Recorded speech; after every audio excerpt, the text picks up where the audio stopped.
Assalamualaikum, selamat pagi. Apa kabar kalian?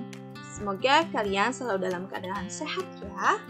Nah, anak-anak, hari ini kita belajar bahasa Indonesia. Dan materi yang akan kita bahas adalah membaca teks non-fiksi. Jadi, pada pertemuan kalian ini, nanti diharapkan mampu memperkirakan informasi yang dapat diperoleh dari teks non-fiksi sebelum membacanya. Hanya berdasarkan membaca judulnya saja, kalian sudah mampu memperkirakan isi informasi dari teks non-fiksi tersebut. Ya, tapi seperti biasa, sebelum memulai pembelajaran hari ini, mari kita awali dengan mengucapkan Bismillahirrahmanirrahim. Agar pembelajaran hari ini berjalan dengan baik dan lancar. Dan tidak bosan, Ibu mengingatkan jangan lupa kalian sarapan terlebih dahulu ya, agar kalian tetap fokus dan semangat mengikuti pembelajaran daring hari ini. Oke, anak-anak, yang pertama, teks non-fiksi. Apa itu, Bu, teks non-fiksi? Ada yang tahu? Ya, teks non-fiksi merupakan teks yang dibuat berdasarkan kenyataan yang ada, realita tanpa mengada-ngada, atau hal yang benar terjadi dalam kehidupan sehari-hari. Jadi, intinya, teks non-fiksi itu isinya berdasarkan fakta, ya, tidak mengada-ngada. Contohnya, apa, Bu, teks non-fiksi? Contohnya, laporan, karya ilmiah, berita, dan artikel. Nah, anak-anak, jadi laporan, karya ilmiah, dan artikel ini isinya itu tidak boleh mengada-ngada. Jadi isi dari laporan, karya ilmiah, artikel, dan berita itu harus sudah ada faktanya yang jelas ya. Jadi tidak boleh berita hoax atau yang belum pasti kebenaran. Ya, jadi contoh dari teks non-fiksi ini salah satunya adalah laporan, karya ilmiah, artikel, atau berita. Nah, next selanjutnya. Nah, Ibu punya sebuah buku. Nih, judulnya Tanya Jawab Seru Tentang Tata Surya. Ibu mau nanya nih sama kalian. Pernah nggak kalian pergi ke toko buku dan kalian ingin membeli buku? Tapi buku tersebut masih tersegel. Jadi kalian tidak tahu apakah isi buku tersebut itu bagus atau tidak. Tapi kalian pernah tertarik membeli sebuah buku hanya dengan membaca judulnya saja. Nah, jadi kita dapat memperkirakan informasi yang terdapat dalam buku tersebut dengan cara membaca bukunya, judulnya saja. Ya, jadi judul buku itu biasanya mencerminkan dari isi buku tersebut. Nah, yuk perhatikan judul buku di samping. Tanya jawab seru tentang tata surya. Apa yang ada dalam benak kalian mengenai judul tersebut? Kira-kira apa nih? Nah, dengan membaca judulnya saja, kalian pasti sudah bisa memperkirakan bahwa isi buku tersebut isinya mengenai sistem tata surya. Mengenai benda-benda langit yang mengelilingi matahari. Benda-benda langit itu ada apa saja? Misalnya ada planet, bumi, dan lain sebagainya. Ya, jadi dalam buku ini, misalkan mau beli buku ini, tapi masih disegel, kalian sudah bisa memperkirakan oh, isi dari buku ini adalah mengenai planet. Pasti nanti membahas planet dalam buku ini. Nah, seperti itu ya, Nak. Lalu selanjutnya, memperkirakan informasi berdasarkan judul dari teks non-fiksi. Nah, jadi memperkirakan isi informasi dari teks non-fiksi itu bisa dengan membaca judulnya saja ya. Ibu di sini punya beberapa contoh judul teks. Yang pertama, pandemi COVID-19. Misalnya, kalian membaca artikel dan judulnya pandemi COVID-19. Nah, tanpa membaca keseluruhan artikel tersebut, kalian bisa memperkirakan isi dari artikel itu apa. Nah, isi dari artikel itu misalnya, arti COVID itu apa? Daerah asal mula terjadinya COVID itu di mana? Dan penyebab COVID itu apa? Nanti kalian memperkirakan isi dari artikel tersebut kurang lebih nanti akan membahas mengenai ini ya, mengenai ini.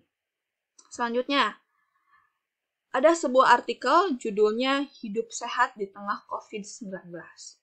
Nah, kalian langsung berpikir nih, kira-kira tanpa membaca keseluruhan isi teks tersebut, apa sih yang dibahas dalam teks non-fiksi tersebut? Nah, kurang lebih nanti isinya itu adalah alasan mengapa harus hidup sehat di tengah COVID-19 dan bagaimana cara hidup sehat di tengah COVID-19. Nah, kurang lebih nanti dalam teks non-fiksi tersebut akan menjabarkan tentang hal-hal berikut ya. Selanjutnya, menuju masyarakat sehat. Nih, kalian punya sebuah buku atau ada artikel judulnya itu Menuju Masyarakat Sehat. Kira-kira isi dari teks non-fiksi itu apa? Ya, misalnya kalian bisa memperkirakan arti dari masyarakat sejahtera itu seperti apa, dan nanti menjelaskan bagaimana caranya agar bisa menuju masyarakat yang sejahtera. Nah, selanjutnya, toleransi antar umat beragama. Nih, misal kalian membaca sebuah teks bacaan, judulnya mengenai toleransi antar umat beragama. Kalian perkirakan nih, isi dari teks tersebut kira-kira apa? Nanti mungkin dibahas dalam teks tersebut itu arti toleransi itu apa, dan contoh perilaku toleransi dalam kehidupan beragama. Bagaimana? Sejauh ini sudah paham? Kita ke slide selanjutnya. Nah, sekarang memperkirakan informasi pada teks non-fiksi sesuai kata kunci dalam judul. Nah, kalau yang tadi hanya berdasarkan judulnya saja, tapi kalau yang ini sesuai kata kunci dalam judul, agar hasilnya lebih spesifik, perkiraan yang kalian buat lebih spesifik. Tapi, ada yang tahu nggak? Apa yang dimaksud dengan kata kunci? Ayo, ada yang tahu? Ya, kata kunci merupakan sebuah kata atau konsep yang digunakan untuk menghubungkan ke kata atau informasi yang lain. Ya, nih, di sini ada sebuah contoh. Ada sebuah teks bacaan judulnya Bentuk Kepedulian Remaja Terhadap Lingkungan. Kita fokus dulu pada judul teks non-fiksinya ya. Lalu, kita tentukan kata kunci pada teks berikut. Kata kuncinya apa? Nah, di sini kata kuncinya yang pertama adalah kepedulian remaja. Nah, tanpa kalian membaca teksnya, kira-kira apa yang dibahas dalam teks tersebut dengan kata kunci kepedulian remaja? Nah, nanti mungkin salah satunya akan menjelaskan makna kepedulian itu apa, usia remaja itu seperti apa, serta kegiatan-kegiatan remaja yang menunjukkan kepedulian. Nah, seperti itu ya. Lalu kata kunci yang kedua, kepedulian terhadap lingkungan. Nih, kata kunci yang kedua itu lingkungan. Ya. Jadi, perkiraan dengan kata kunci itu saja kalian bisa memperkirakan informasinya apa. Mungkin nanti akan dibahas di sini cara yang dilakukan oleh remaja untuk menunjukkan kepedulian terhadap lingkungan. Ya, seperti itu anak-anak. Selanjutnya, sekarang menggali informasi pada teks non-fiksi dengan menentukan gagasan utama dan kalimat utama. Nah, kalian sudah pernah belajar gagasan utama dan kalimat utama. Memang beda, Bu. Apa perbedaan gagasan utama dan kalimat utama? Beda ya. Apa coba? Nah, gagasan utama adalah suatu gagasan atau ide yang dibahas dalam sebuah paragraf. Ya. Kalau kalimat utama adalah kalimat yang bersifat umum dan mengandung gagasan utama. Jadi, kalau kalimat utama ini biasanya itu lebih dijabarkan lagi, ya. Nih, ada sebuah contoh. Di sini ada teks bacaan, judulnya Hak sebagai Warga Negara Indonesia. Mari kita tentukan dulu gagasan utama dan kalimat utama pada paragraf 1. Ibu baca ya paragraf 1. Hak adalah sesuatu yang mutlak terjadi, hak adalah sesuatu yang mutlak menjadi milik seseorang atau sesuatu yang seharusnya diterima seseorang. Hak negara Indonesia ditentukan dalam pasal-pasal Undang-Undang Dasar Negara Republik Indonesia tahun 1945. Berdasarkan ketentuan dalam undang-undang, Dasar Negara Republik Indonesia tahun 1945, hak warga negara Indonesia banyak bentuknya. Berikut beberapa bentuk hak warga negara Indonesia. Nah, kira-kira pada paragraf pertama, gagasan utama dan kalimat utamanya apa? Nah, pada paragraf pertama ini, kalimat utamanya itu adalah hak warga negara Indonesia banyak bentuknya.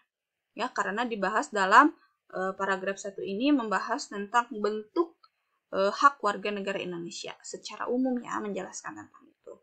Lalu gagasan utamanya apa? Gagasan utamanya pasti ini hak warga negara Indonesia.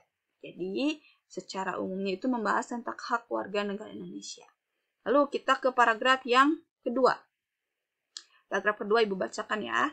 Setiap warga negara Indonesia berhak mendapatkan perlindungan hukum. Hak ini dapat diperoleh warga negara Indonesia salah satunya dalam bentuk perlindungan hukum saat menjadi saksi dalam perkara hukum. Perlindungan hukum juga bisa diberikan atas hak intelektual seseorang seperti hak cipta. Sebagai contoh hak cipta dalam penerbitan buku, biasanya yang diberikan hak cipta atas isi buku adalah penulis atau penerbit. Nih, jadi kalimat utama pada paragraf kedua adalah membahas tentang setiap warga negara berhak mendapatkan perlindungan hukum. Ya, jadi kita tentukan juga gagasan utamanya itu apa. Gagasan utamanya adalah hak mendapat perlindungan hukum. Ya, jadi kalau kalimat utama itu lebih umum dan dalam kalimat utama itu pasti akan mengandung gagasan utama. Lalu cara menentukan gagasan utama itu adalah dengan menentukan dari kalimat utama itu secara spesifik itu apa. Ya, seperti itu anak-anak. Sekian penjelasan dari Ibu. Jika ada yang belum mengerti, jangan malu untuk bertanya ya. Tetap semangat dan jaga kesehatan. Assalamualaikum.